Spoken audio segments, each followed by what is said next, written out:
On va passer maintenant à un grand groupe chimique, Solvay. Donc c'est un géant de 31 000 salariés, dont 7 000 en France, né de la fusion du groupe éponyme avec Rhodia en septembre 2011.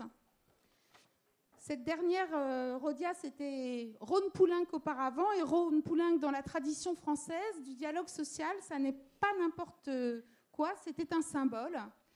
Alors qu'en est-il de Solvay? Qu'est-ce que Solvay a retiré de cette tradition?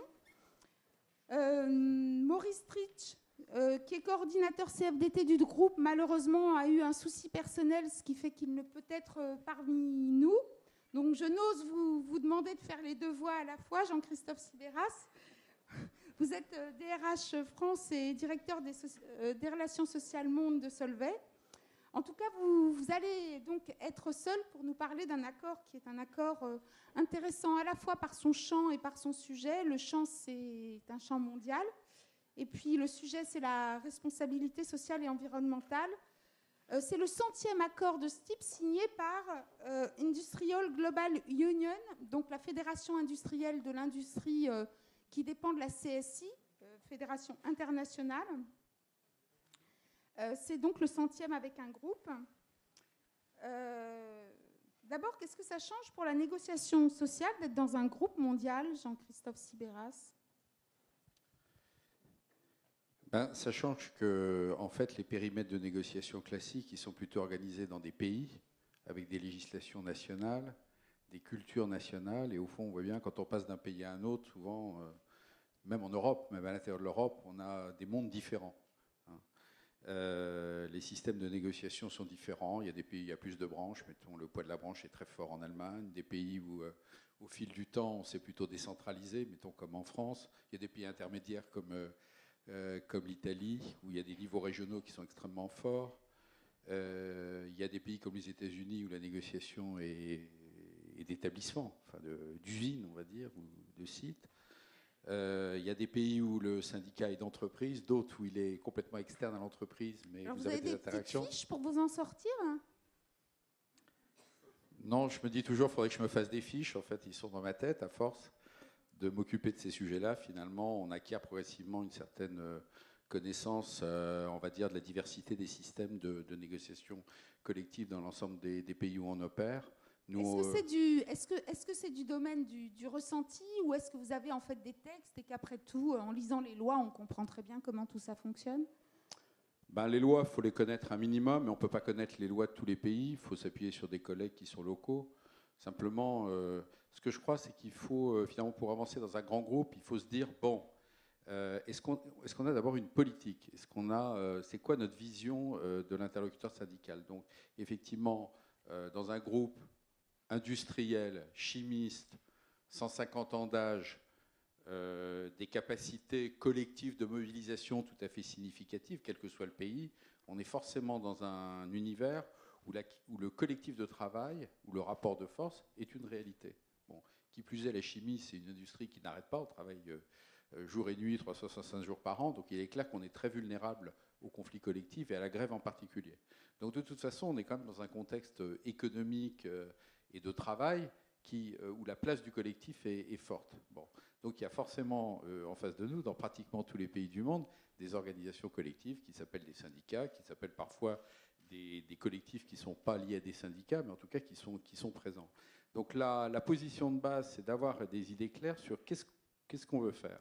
Et ce qu'on veut faire, c'est qu'il est à peu près impossible de négocier avec chaque salarié comment la vie se passe, et qu'au fond, pour réguler les choses, il vaut mieux avoir affaire à des représentants, avoir un lien constant avec eux, ne jamais perdre le fil, quelles que soient les circonstances, même quand ça va très mal, et c'est pas toujours facile, ne jamais perdre le fil, exiger d'eux qu'ils soient réellement représentatifs, qu'ils représentent réellement les collaborateurs de l'entreprise, ce qui est une condition que nous devons de faire peser sur eux pour qu'ils puissent s'asseoir à la table de négociation. Et là, on a des systèmes législatifs qui sont plus ou moins bons. On a le cas de la France où la question de la représentativité est une question un peu fragile, on va dire ça comme ça.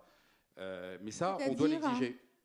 Comment ? Pourquoi est-ce qu'elle est un peu fragile en France ? Le problème de la France, on le connaît, je veux dire, c'est il n'y a pas d'adhérents, ou il y a très peu d'adhérents, en tout cas dans les entreprises privées. Je pensais que vous parliez Non, on a... règles juridiques de représentativité. Ben non, oui, vous avez un souci d'interlocuteur en France. Le droit effectivement, s'en mêle, parce qu'il faut bien qu'à un moment donné, on nous dise qui s'assoit, qui a le droit de s'asseoir, et tout le monde a besoin de règles collectives. Mais c'est vrai qu'en France, on a fait le choix du bulletin de vote comme critère de représentativité, alors qu'il faudrait quand même s'interroger si ce n'est pas l'adhésion, comme dans la plupart des pays du monde d'ailleurs, sauf la France, où c'est le critère et le barème qui est utilisé.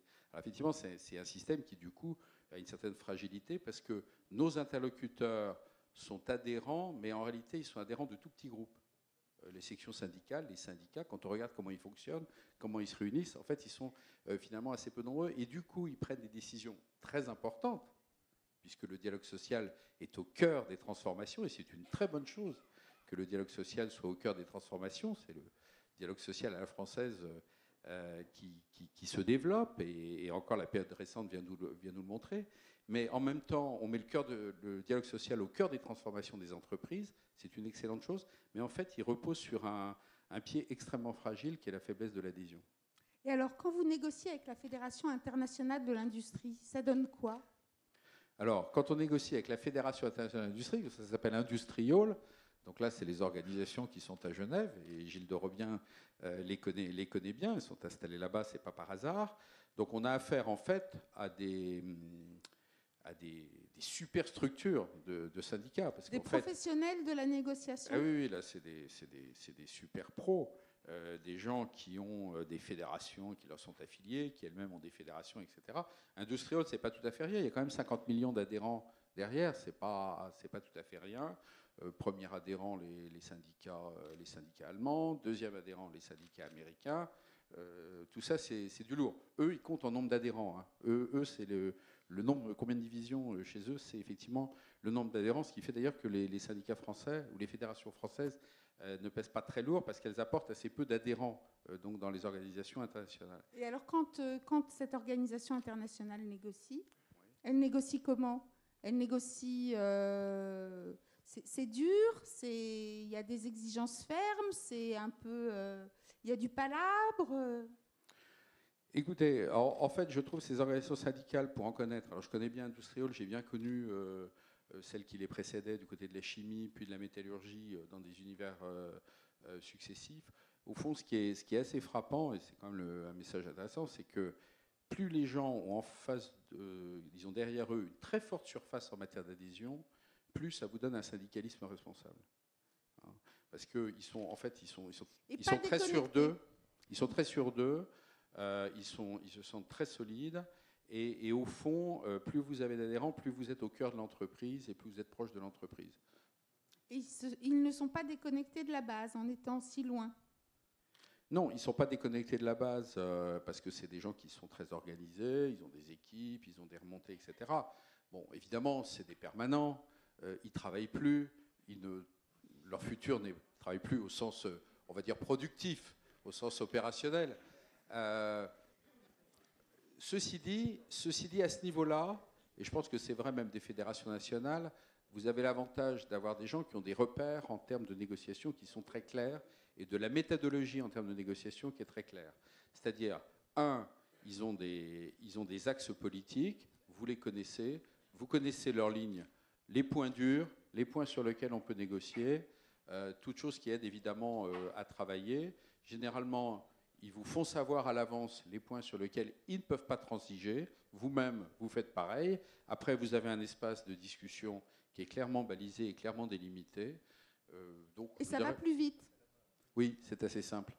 C'est assez simple. Vous n'avez pas de nuit de négociation? Non, absolument pas. Non. On fait même des échanges. Si vous voulez, il y a des négociations qui se font par des échanges de textes, en réalité. Il y a un certain nombre de négociations. Compte tenu de la distance, vous ne pouvez pas passer votre temps à aller à Genève et eux venir nous voir. Donc en réalité, il y a des échanges de textes, il y a des échanges d'articles. Bon. Il y a un aspect très important et qui nous change par rapport à la France, c'est l'interlocuteur unique. En France, on est habitué au pluralisme syndical en face de nous. On a vu un certain nombre d'exemplaires aujourd'hui. Là, quand vous avez des fédérations mondiales, vous avez un interlocuteur unique. Il a une entreprise unique en face de lui. Donc effectivement, d'un certain point de vue, ça simplifie les choses. L'interlocuteur unique, sur certains aspects, c'est pas si facile que ça. Ça permet moins de jouer c'est pas si facile que les uns contre les autres. C'est pas si facile que ça, parce qu'effectivement, de ce point de vue-là, il n'est pas gêné par des gens à droite ou à gauche qui ont d'autres desiderata et d'autres préoccupations. Il n'est pas gêné sur le fait qu'un va signer et lui ne signerait pas. Et c'est toujours une situation compliquée pour les syndicats. Si les autres signent, comment je vais me retrouver, ou réciproquement d'ailleurs.